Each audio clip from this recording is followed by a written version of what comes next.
제가 이 시간에 잠시 좀 한 30분 정도 말씀드릴 것은 조금 더 원론적인 측면에서 과연 교회가 왜 디아스포라 선교를 해야 되는가? 우리가 특별히 이제 한인 교회로서 디아스포라 선교를 하는 데 있어서 어떤 도전, 한계가 무엇이고 장점이 무엇이고 또 이걸 어떻게 극복해서 잘할 수 있는가 이런 부분을 조금 말씀을 드리도록 하겠습니다.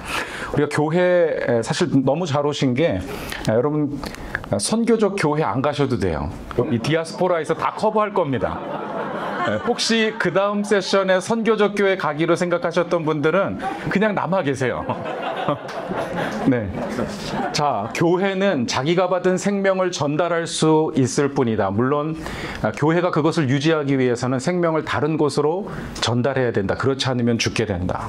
그럼 그게 교회의 본질입니다. 교회는 예수 그리스도의 십자가 생명을 가지고 있는 게 교회가 아니에요. 전달하는 것이 교회입니다. 그럼 자전거가 서서 그 균형을 오래 유지할 수 없듯이 제가 그랬더니 저희 교회 자전거 선수가 계셔가지고 목사님 저는 그 위에서 점심, 저녁, 아침 다 먹을 수 있습니다. 이렇게 말씀. 근데 상식적으로 생각하면은요, 자전거는 달려야 바로 설 수 있습니다. 교회가 그래요. 교회는 멈추어 서서는 그 복음이 소통되지 않으면 그건 교회로서의 본질과 사명을 다한 것이에요. 그럼 이게 휘체돔이라고 하는 분이 하나님의 선교라고 하는 책에서 말씀을 하신 것인데 교회 선교적인 본질을 가장 잘 설명해 주는 것 같습니다. 그럼 왜 시라큐스 한인교회가 보아스 사역을 하느냐? 왜 디아스포라들에게까지 우리 한인들에게 사역하는 것도 바쁘고 목사님 얼마나 바쁘시겠어요? 그런데 왜 다른 소수민족들에게까지 관심을 갖느냐? 복음은 흘러가야 하기 때문에 그렇습니다. 네. 좀 원론적인 측면에서 살펴보는 것이고요. 우리가 선교적인 교회 본질에 관해서 가장 고민했던 분 중에 한 분이 레슬리 뉴비긴이라고 하는 영국 출신의 인도 선교사님이세요. 23년 동안 인도에 가가지고 영국 교회 후원을 잘 받았습니다. 후원, 재정적인 후원도 받고, 기도도 받고, 열심히 선교하다가 이제 은퇴해서 영국에 돌아왔더니 영국 사회가 선교지가 돼 있더라는 거예요. 근데 영국 교회가 그 주변에 있는 수많은 자기가 인도에 가서 만날 수 없었던 인도 사람들이 영국에 와 있는데 그분들에게 복음을 전하지 않고 영국 교회는 죽어가고 있더라는 것입니다. 여러분 앞서서 말씀드린 교회는 그 생명을 흘려보내지 않으면 죽게 되어 있어요. 그럼 본국 교회가 죽으면 선교도 죽게 되어 있습니다. 그래서 우리 선교사님들이 특별히 후원교회, 파송교회에 계속 도전하셔야 돼요. 그냥 우리 주변에 온 외국인 근로자들, 우리 주변에 있는 그 소수민족들 그냥 두지 마십시오. 계속 선교할 수 있도록 제가 나중에 뒤에 단기 선교 파트에 가서 그런 부분을 조금 더 말씀드리도록 하겠습니다. 이런 부분에서 레슬리 뉴비긴이 이런 책을 썼어요. The Other Side of 1984라고 하는 책을 통해서 지역 교회가 선교사를 파송할 뿐만 아니라 지역 선교에도 관심을 갖고 열심을 내야 된다. 이런 개념들이 나중에 후대 학자들이 인용을 하면서 미셔널 처치라고 하는 개념을 제시를 했습니다. 선교적인 교회. 교회는 본질적으로 선교적일 뿐만 아니라 사역적으로, 사명적으로 선교적인 사역을 감당해야 된다. 그래서 미셔널 처치에 관한 책들을 여러분이 좀 많이 출간이 되어 있기 때문에 특별히 이 데럴 구더라고 하는 분이 쓴 책이 이제 가장 먼저 출간이 되면서 이 단어가 선교계에 확장되게 됐습니다. 그래서 이제 선교적 교회는 더 이상 이건 옵션이 아니에요. 이건 교회 본질입니다. 근데 제가 굉장히 고민하는 게 우리가 선교적 교회는 얘기하는데 선교적 교회가 잘 안 되는 이유가 뭐냐면 목사님이 선교적인 목사가 안 되기 때문에 우리 지 목사님은 선교적인 목사님이세요. 우리 백 목사님 선교적인 목사님입니다. 담임 목사님이 선교사가 돼야 물론 이게 선교사 출신을 모시자는 얘기가 아니고요. 선교적인 어떤 열정으로 활활 불타올라야 교회가 선교가 될 수 있습니다. 설교도 선교적인 설교가 나와야 돼. 말씀 선포에 선교가 들어가 있어야 성도들이 거기에 도전을 받고 은혜를 받고 선교할 수 있습니다. 그래서 저는 이런 부분에 있어서 우리가 선교적 교회를 위해서 정말 중요한 게 선교적 목사님, 목회. 그래서 목사님들을 이런 데 자꾸 안 가시는 목사님들이 있어요. 혹시 평신도만 오신 분들 계시면은 끌고 오셔야 되고요. 또 목사님들이 오셔서 충전받고 도전해야 되고, 또 선교적인 설교라고 하는 책이 있습니다. 미셔널 프리칭이라고 하는 책이 있는데 그런 것도 좀 사서 보면서 그게 뭔가 도대체 하나님의 선교라고 하는 The Mission of God이라고 하는 크리스토퍼 라이트라고 하는 분이 쓴 책이 있는데 선교학의 바이블 같은 책. 여기 혹시 목사님들 계시면은 그 책은 보셔야 됩니다. 성경을 선교적으로 해석하는 바이블이에요.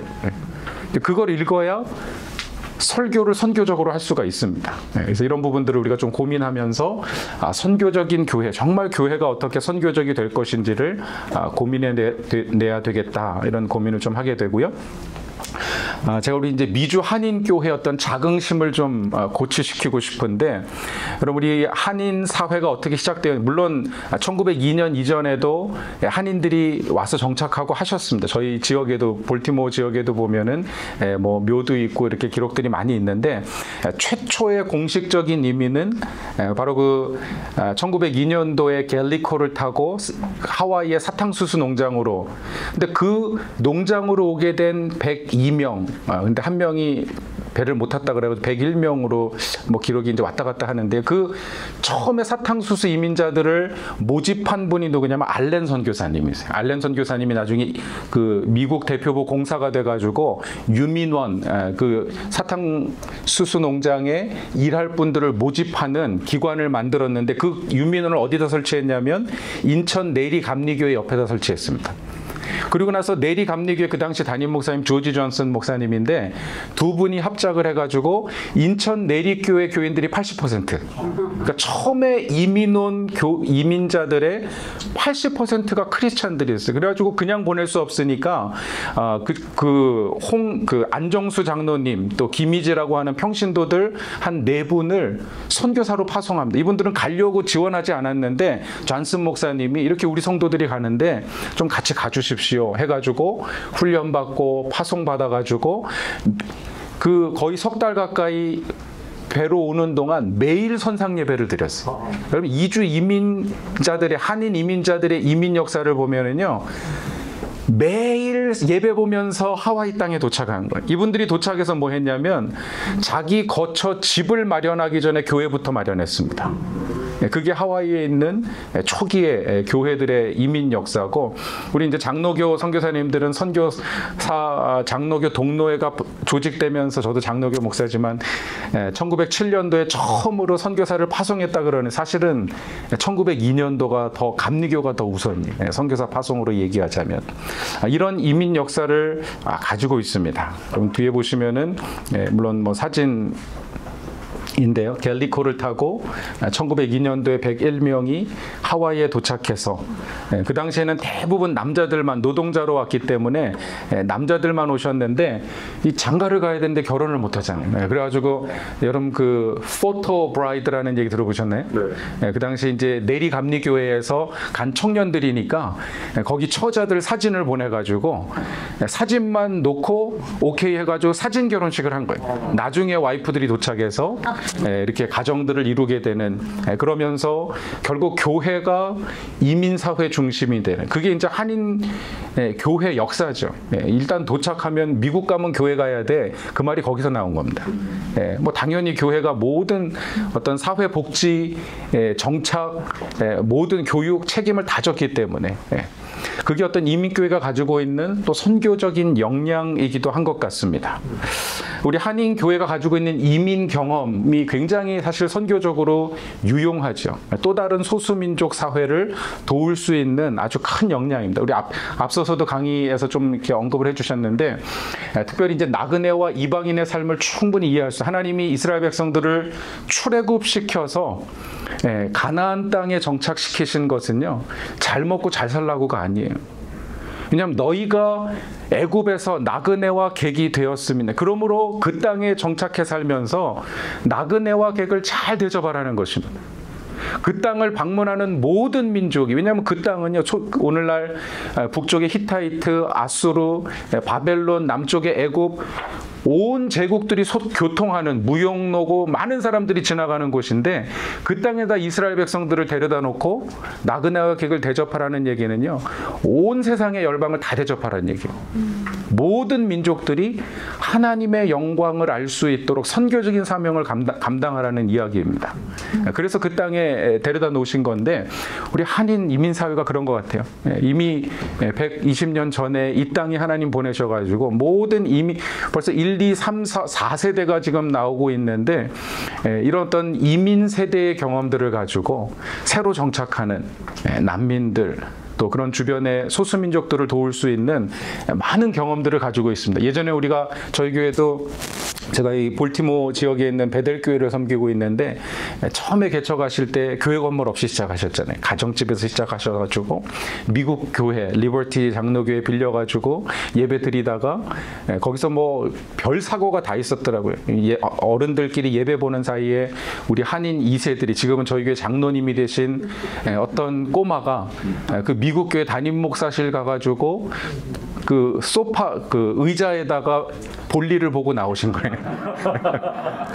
아주 어렸을 때 막 그래가지고 뭐 쫓겨 뭐 나가라고 막 화를 내고 그러면서 교회를 나중에 88년도에 건축해가지고 정말 꿈 같은 성전을 건축해서 이렇게 쭉 지내오셨는데 그러면서 주변에 몇 차례 작은 이민 교회들이 건물을 사용할 수 있냐고 물어보신 적이 있더라고요, 보니까. 근데 왜 반대했느냐를 제가 나중에 얘기 들어보니까 그 사람들 들어오면 물건 없어집니다. 망가집니다. 본인들이 망가뜨리고 나오셨는데 그분들 오면 음식 먹으면 냄새 납니다. 그럼 이런 다른 민족에 대한 우리는 가지고 있는 어떤 본질적인 혐오감이나 경계감, 거부감 이런 것들이 있어요. 이걸 해결하지 않으면 우리가 그런 디아스포라 난민 사역을 할 수가 없습니다. 어떻게 해결할 건가도 좀 고민을 해야 되고요. 우리가 디아스포라에 대한 조금 이해를 돕기 위해서 우리가 신학적으로 먼저 디아스포라를 본다면 인류의 역사는 이주의 역사다. 앞으로 디아스포라는 끊임없이 나올 것이고요. 폭발할 것입니다. 아까도 뭐 그래프 보셨지만 이주의 역사는 더 크게 확장될 거예요. 교통과 통신, 사회, 어떤 세계화의 흐름을 따라서 또 전쟁과 이런 우리가 불가항력적인 요인들로 인해서 디아스포라는 더 많을 것입니다. 우리 한인 이민이 줄어들고 있다 그러는데 제가 오정호 선교사님이 발표한 새로운 자료를 보니까 장기 이주민은 줄어드는데 단기 방문자는 훨씬 더 많이 늘어났어요. 네. 오히려 더 많은 사람들이 들어오고 있습니다. 오히려 여러 가지 우리가 다양한 부분에서 이주의 역사를 거스를 수는 없다. 디아스포라라고 하는 단어를 우리가 조금 더 이렇게 그 헬라어로 살펴보면은요, 디아라는 게 쓰르고 스포라는 스케럴, 뿌리다 이런 이야기인데 원래 이 단어의 기원을 보면은요, 농부가 이랑과 고랑 밭을 잘 갈아가지고 씨앗을 뿌리는 것을 연상하시면 돼. 근데 여러분 아시겠지만 농부는 그 손을 벗어난 씨앗이요, 의도한 곳에 정확히 떨어집니다. 다른 거 아무 곳에나 뿌리지 않아요. 그냥 한 줌 잡아가지고 뿌리는 것 같은데 정확하게 이랑과 고랑을 피해서 심겨질 때 딱 뿌려지는 거예요. 그럼 그게 디아스포라의 개념, 그 단어의 개념인데, 디아스포라라는 단어를 처음 사용한 것은 이스라엘 백성들이 바벨론 포로기 이후에 전 유대 땅을 떠나서 흩어진 유대인들을 이야기할 때 디아스포라라고 이야기했는데 다양한 이유로 흩어졌습니다. 포로로 잡혀가서 그 비즈니스를 위해서 여러 가지 이유로 흩어졌지만 이 단어에 담긴 의미는 무엇이냐면요, 하나님이 정확하게 보내셨다는 거. 그럼 여러분들이 미국 땅에 이민 와 계신 분들, 저희 교회도 경제적인 이유로 성공하기 위해서, 아메리칸 드림을 위해서 부모 따라서 혹은 자녀 따라서 다양한 이유로 이민 와 있는데 유학 와서 공관원으로 왔다가 정착해서 그 이유를 불문하고 이유 여하를 막론하고 여러분 하나님이 보내신 것입니다. 하나님이 실수 없이 뿌려놓으신 거예요. 왜 뿌려놓으셨는지를 우리가 생각해야 되는데, 그럼 디아스포라가 아니면 무엇이겠습니까? 이 일을 위해서 뿌려놓으신, 너희 중에 지나는 모든 나그네와 객을 섬기도록 우리를 부르신 것이죠. 그럼 프레드릭 노르드라고 하는 분이 그런 이야기를 했어요. 인간은 그들이 어느 곳에 이주해서 살든지 간에 그곳에서 궁극적인 피난처요, 최종적인 고향인 하나님을 발견하게 된다. 그러니까 이민 가게 되면 하나님을 만날 수밖에 없는, 저희 교회도 그런 간증들 가끔은, 목사님 제가 한국에 있었으면 절대 예수 안 믿을 사람인데 미국 와가지고 예수 믿게 됐다고. 왜냐면 신학적으로 맞아요. 하나님이 그래서 막 흩어놓으시는 거예요. 무슬림권에서 도저히 이슬람권에서 예수 믿을 수 없기 때문에 그런 무슬림들 우리 주변에 흩어놓으신 거예요. 근데 그 흩어놓으신 사람들에 대한 책임을 한인교회가 감당하지 않는다면은 그건 하나님 앞에 가서 우리가 we have to pay back. 다시 토해내고 갚아내야 될지 모르겠습니다.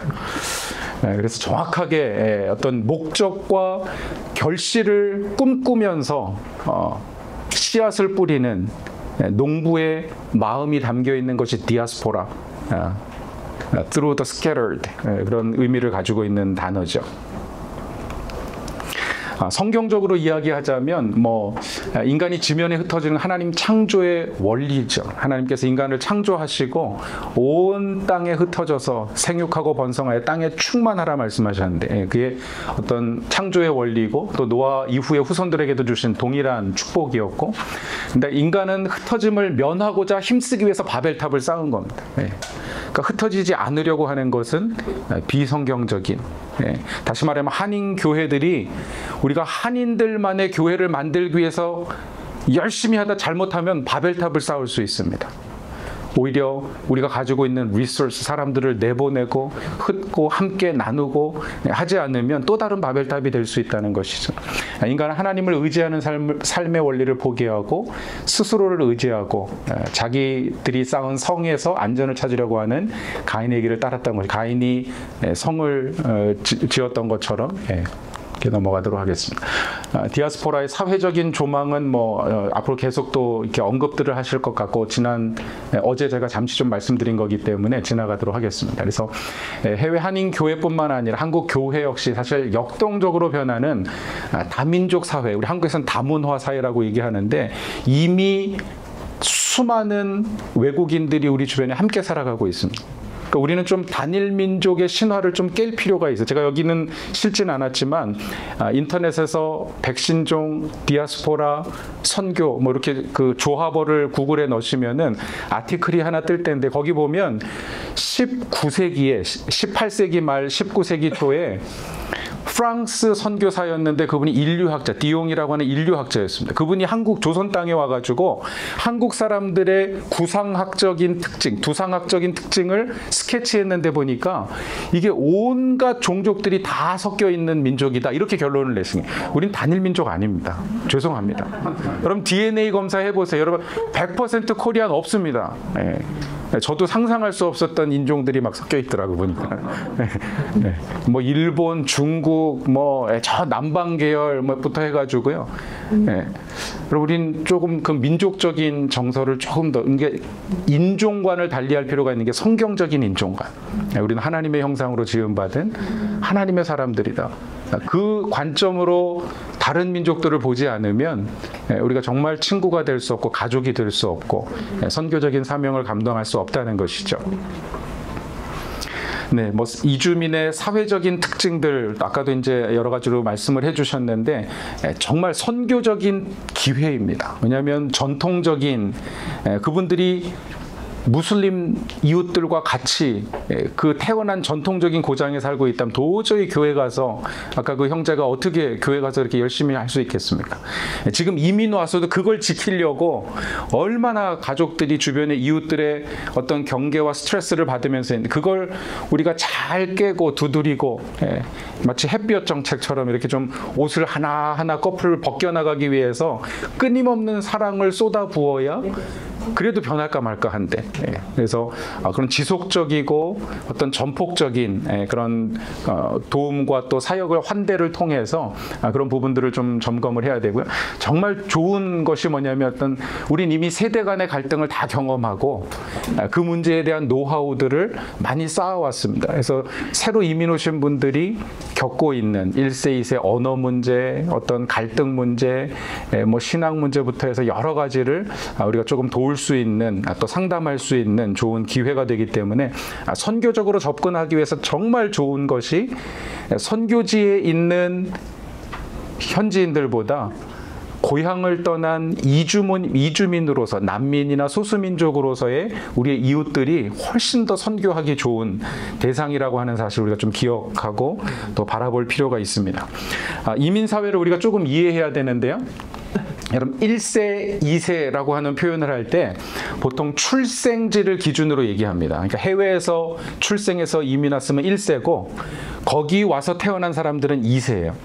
근데 1.5세라는 얘기는 이미 다 들어보셨죠? 그럼 1.5세가 뭡니까? 그럼 1.5세라는 단어가 한국 사회 때문에 나온 거 알고 계세요? UCLA의 사회학 그 학자들이 PhD 논문을 쓰면서 가만히 보니까 자기 친구 중에, 이분은 남미 사람이셨는데 자기 친구 중에 뭐 1.5세 이런 얘기를 하는 거예요. 그래서 1.5세가 뭐냐라는 거를 연구하다가 자기가 정리를 해낸 게 뭐냐면 해외에서 출생했지만 12살 이전에 부모 따라서 이민 온 사람. 그러니까 12살 넘으면은, 근데 한국 사람들이 이게 문제가 있어요. 그러면 12살 이후에 오면은 뭐냐 그랬더니 1.3세래 자기는. 그럼 12살 이전인데 한 2살, 3살 때 왔는데 그럼 난 뭐냐? 당신은 1.8세다. 그래가지고 소수점 세대가 생겨요. Decimal generation. 네. 소수점. 그래서 이게 자기 문화적인, 언어나 문화적인 그 접근성에 따라서 이걸 막 구분해내기 시작하는 거예요. 근데 여러분 한국 교회 최고의 선교 자원이 있습니다. 그럼 들어보셨는지 모르겠는데 0.5세 들어보셨어요? 1세는 자기가 의지적으로 이민 온 사람들이고 2세는 부모 따라온 사람이고 1.5세도 부모 따라온 사람인데 0.5세는요 자식 따라서 이민 온 어르신들. 이분들은 새벽기도 나오세요. 네, 자식들도 안 나오는 새벽기도 재단을 지켜주시는 분들이 다 0.5세시고요. 선교원금 작정하려면 제일 먼저 자녀들이 용돈 준 거 가지고 소셜 세큐리티 탄 거 가지고 선교헌금 하시는 분들이 아주 선교에 놀라운 자원들입니다.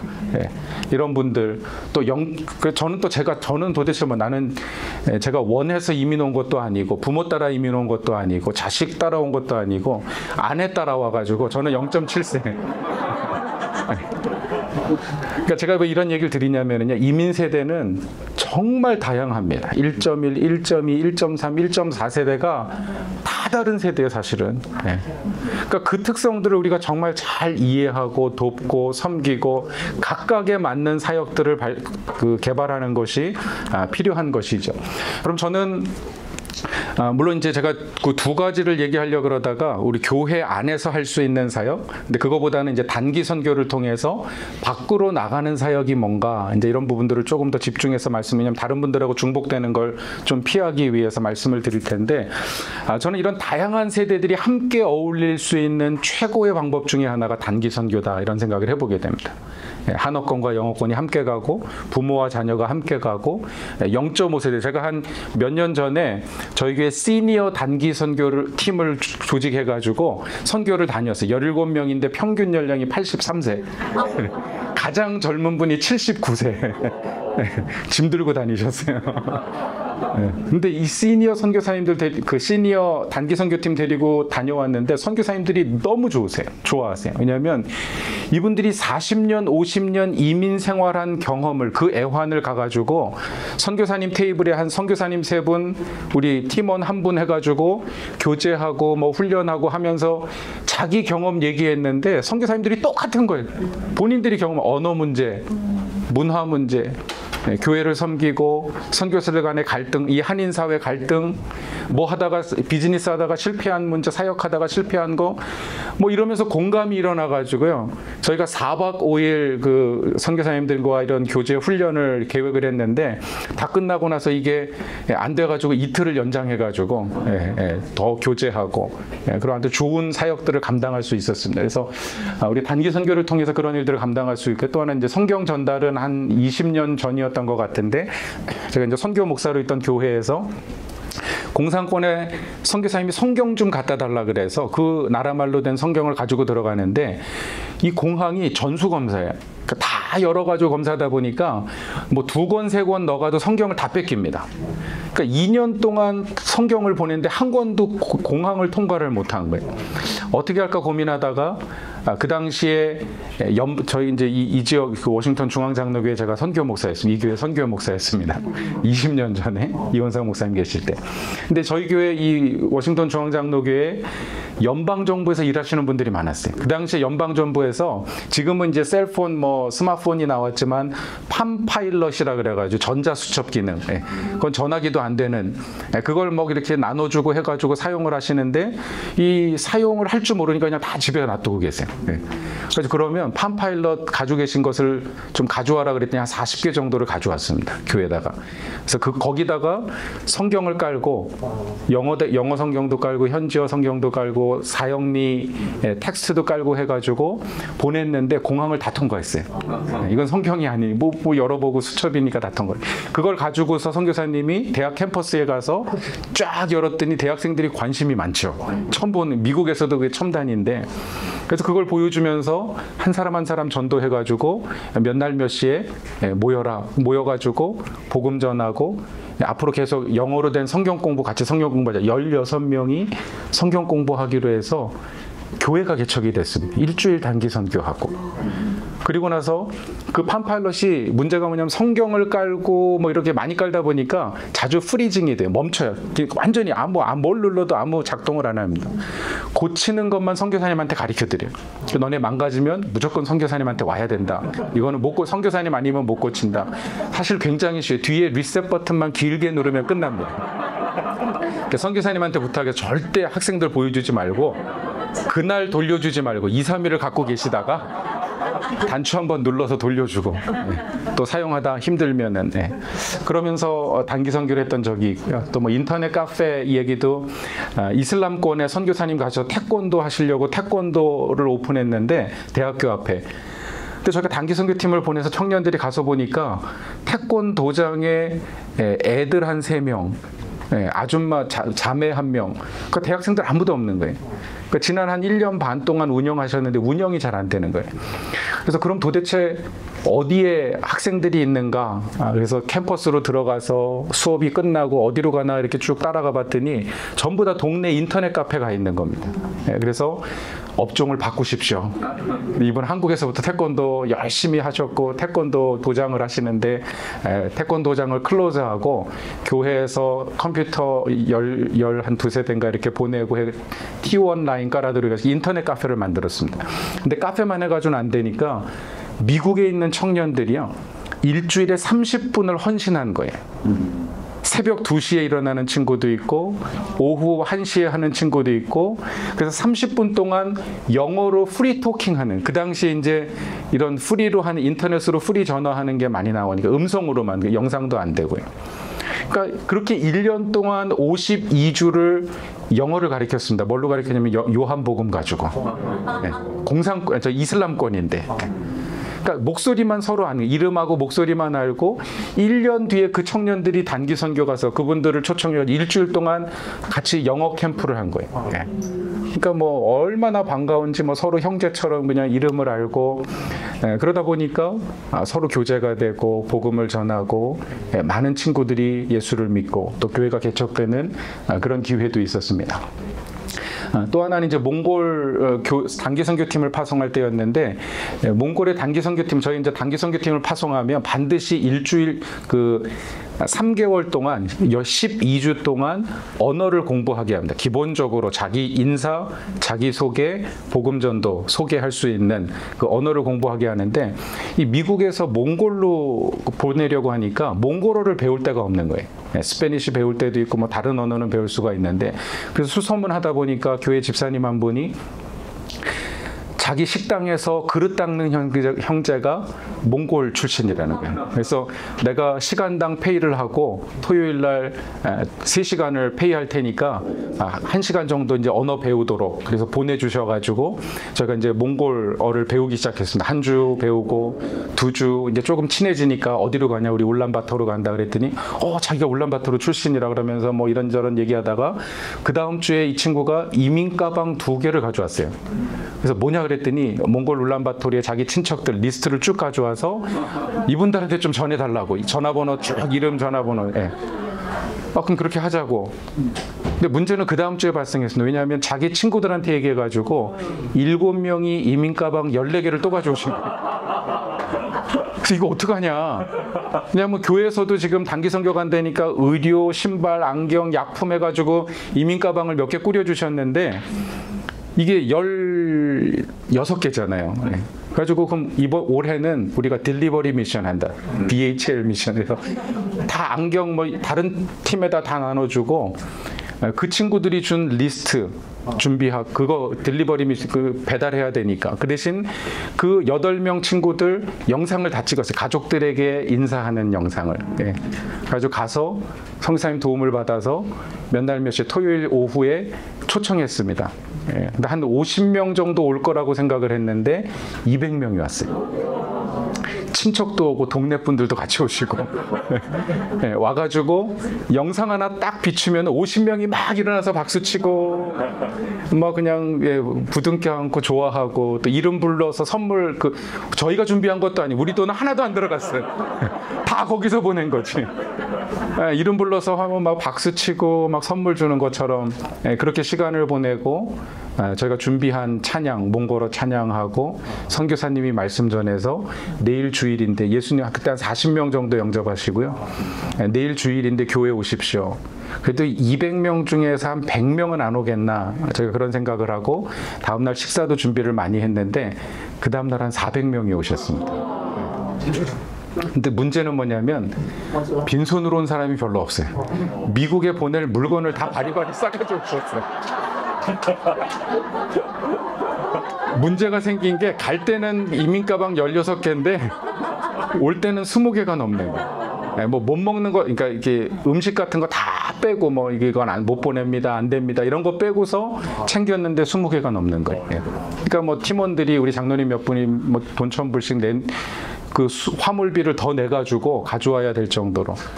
근데 올 때도 역시 마찬가지로 가족별로 다 영상을 찍었습니다. 가지고 와서 그 친구들에게 이 지역에 있는 몽골 사람들 친구들 다 초청해라. 네, 그분들이 되게 법적인 신분 해결이 안 되니까 우리가 이민법 상담해 주겠다.